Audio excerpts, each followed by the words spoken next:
Salve, camaradas! O tema do vídeo de hoje é a guerra pela água no Brasil e a catástrofe climática em curso.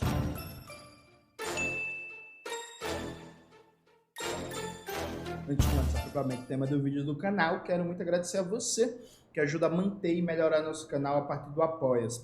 Seu apoio é fundamental para a gente continuar o nosso trabalho. Note, saiu uma reportagem da agência pública, que é inclusive um veículo jornalístico fantástico, excelente, maravilhoso, fazendo uma pesquisa sobre as empresas que mais consomem água no Brasil. É uma reportagem que eu tive acesso a ela a partir de uma repercussão do jornal Brasil de Fato, e a gente vai abrir aqui e vai dar uma lida nessa reportagem, que é muito importante para entender as várias dimensões da luta de classes no Brasil e para entender como esse chaveco de capitalismo sustentável, capitalismo verde, de que vai combater a emergência climática, o aquecimento global, os dramas das mudanças climáticas dentro do capitalismo, só com política pública limitada, só fortalecendo o IBAMA, o ICMBio, como isso tudo é conversa. Vamos lá acompanhar aqui essa reportagem. Os donos da água, 50 empresas podem usar a mesma quantidade que metade do Brasil. Levantamento inédito mostra quem são os grupos empresariais que têm direito de captar 5,2 trilhões, com T de tapioca, de litros de água por ano. Em meio ao rápido avanço dos impactos das mudanças climáticas e do desmatamento na oferta de água, como mostra a histórica seca na região amazônica deste ano, o que encontramos surpreendeu até mesmo pesquisadores do tema. Os 50 grupos empresariais que têm direito a usar mais água de fontes federais no Brasil concentram nada menos do que 5,2 trilhões de litros por ano. É água suficiente para abastecer por um ano 93,8 milhões de pessoas. Isso representa mais de 46% da população brasileira, se considerarmos o censo de 2022. Aqui, gente, é importante dizer o seguinte: o levantamento da agência pública só levou em conta dados federais, então ele não está considerando as outorgas estaduais. Se a gente fazer um cruzamento de todos os dados, tanto as outorgas federais como também as de responsabilidade de governo do estado, esse número é muito maior. Então, assim, isso é uma fatia importante, mas nem é todo a representação do dado, da realidade. É só as outorgas federais. Preste muita atenção nisso. Então, vamos lá. A lista inclui gigantes do agronegócio, do setor sucroalcooleiro e de papel e celulose, dentre outras companhias. Aí aqui está, ó, volume de outorgas, o setor, né, agronegócio liderando, setor sucroalcooleiro, papel e celulose, energia, siderúrgica, logística, mineração e aquicultura, né? Então, assim, basicamente, setores primários exportadores liderando totalmente, ou seja, o Brasil, nesse papel primário exportador, que é basicamente um buraco de mineração e um campo para plantação de soja, né, para plantação de soja, para criação de gado, de porco, de um buraco de eucalipto, porque eucalipto não é floresta, extração de petróleo bruto e tal. A gente, além de estar focado em atividades que destroem o meio ambiente, atividades permeadas de trabalho análogo à escravidão, atividades que não geram ciência e tecnologia, atividades que não geram grandes empregos, atividades que têm desconto, que praticamente não pagam imposto. O imposto territorial rural do Brasil inteiro, por exemplo, equivale ao IPTU de São Paulo em um mês. Atividades que são subsidiadas, que têm desconto de imposto, que têm crédito. Teve gente de esquerda comemorando o maior plano safra da história, né?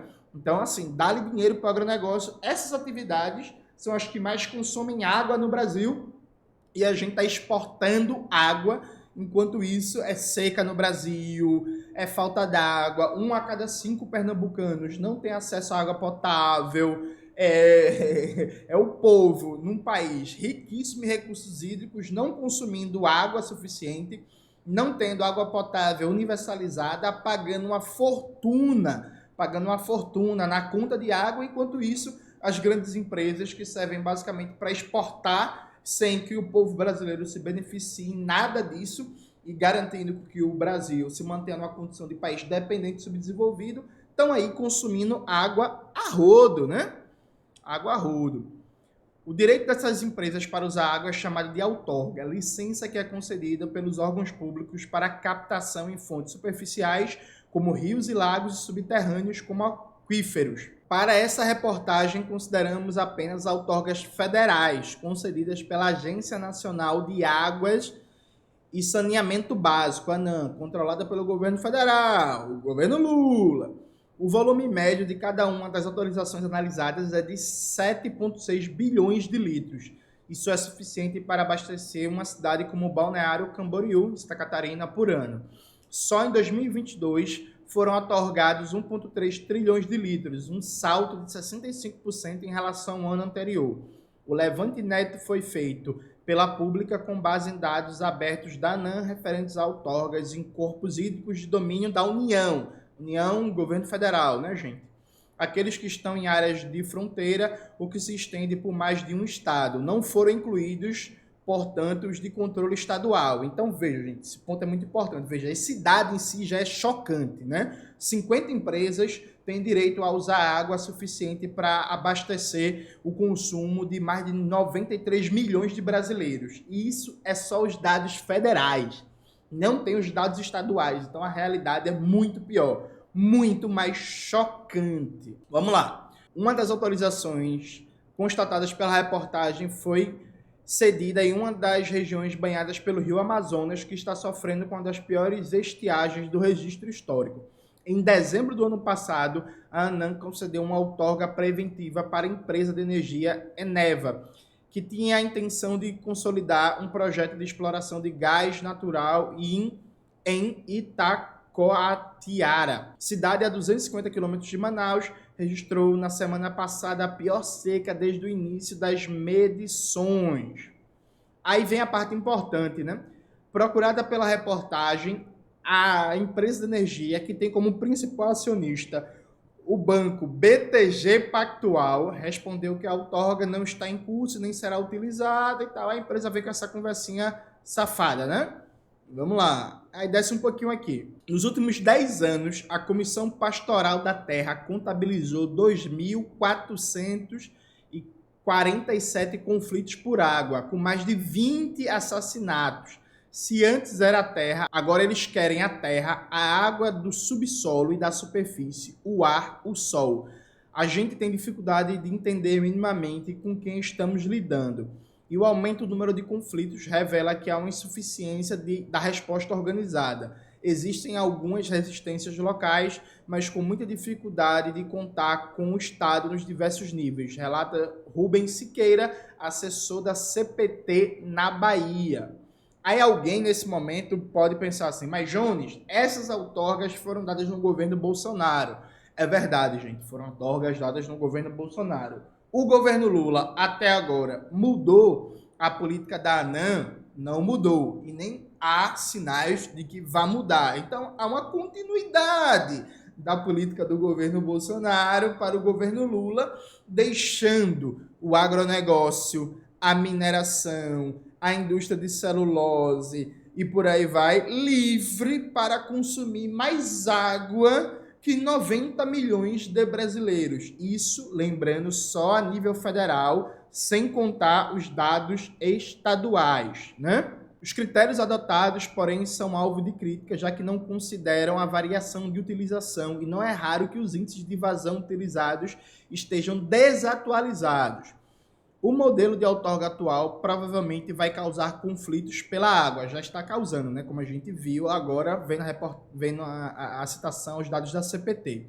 Precisa ser repensada uma mudança na concepção da outorga de uma forma mais integrada. Não olhar só a quantidade de água, mas de onde está tirando e como se está tirando. Ou seja, pensar no sistema hídrico junto das dinâmicas de uso e ocupação do solo, levando em conta as mudanças climáticas que vão forçar novas adaptações. Aí a gente vai descendo aqui e tem a tabela com os grupos que mais tem outorga, né, de uso de água, né, gente? Os grupos empresariais, as empresas burguesas, os monopólios capitalistas que mais têm acesso à água. Aí você é ensinado pela mídia burguesa a fazer papel de otário, de dizer que a culpa do aquecimento global, a culpa das secas, a culpa da mudança climática é sua, porque você demora 5 minutos no banheiro, num banho, ouvindo um pagode, porque você deixa as luzes acesas na sua casa de manhã, porque você lava os pratos com a torneira ligada. Não, beleza, gente, não é para desperdiçar, tudo certo, tudo tranquilo, mas assim, você está fazendo um papel de otário acreditando nisso, né? Assim, é isso, a culpa não é sua, porque você, se viver 500 anos, não vai gastar a quantidade de água que a Suzano gasta em um dia, né, nas suas atividades. Ó, o Grupo Suzano, da celulose, entra aqui em primeiro lugar, depois vem o Grupo Eneva de Energia, depois o Grupo Santa Colomba, e por aí vai, ó.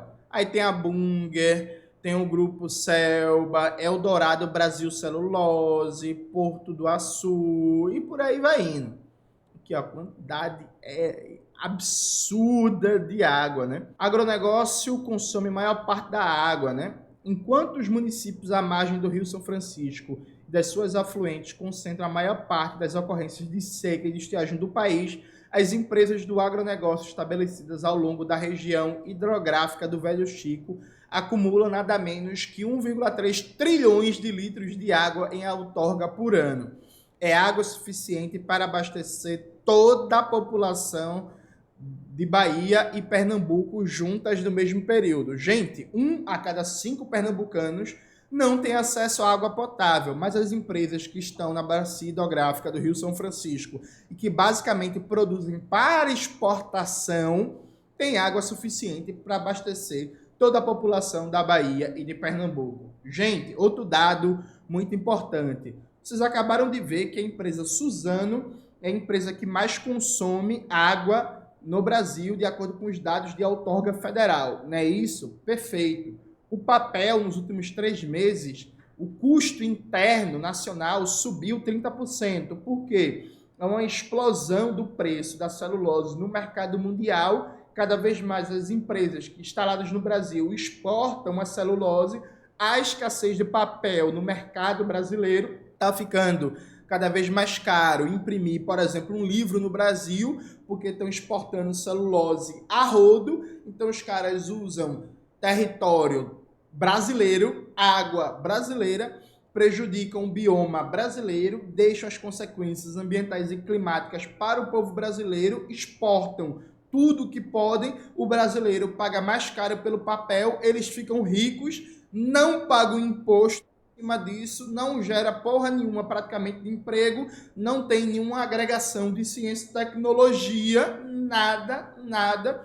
E o governo Biden, lembra que o governo Biden anunciou, né? Investimento no Fundo Amazônia? Pronto, uma parte do investimento dos Estados Unidos para o Fundo Amazônia é para a produção de quê, gente? De eucalipto. Tem uma reportagem muito boa da revista Ópera, que está também no Opera Mundi, e coloca na tela a Maxwell, que mostra isso. Então, assim, a gente está fazendo papel de otário, de a COP e as mudanças climáticas e não sei o que, é tudo conversa, enquanto a empresa como a Suzano, por exemplo, controlar esse volume de recursos hídricos e de uso do território que está subordinado a nenhuma forma de planejamento, de preservação ambiental e de interesse do povo brasileiro. Está subordinado ao lucro da Suzano. E o meio ambiente, e o aquecimento global, e a camada de ozônio, e os animaizinhos, e tudo isso. Foda-se!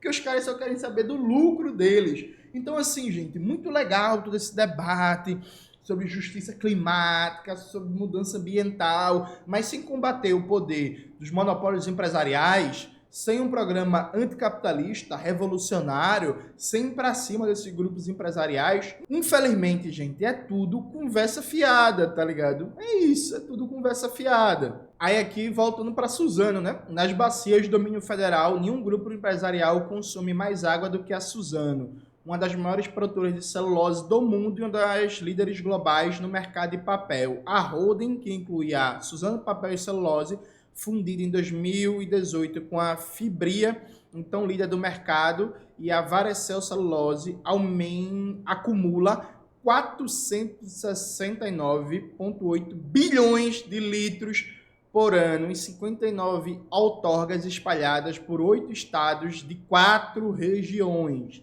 A água autorizada para captação e uso na indústria, na agricultura e em outras finalidades pela empresa seria suficiente para abastecer as populações das capitais de Rio de Janeiro e Manaus juntas. Gente, deixa eu reler isso aqui para vocês. Rapidão.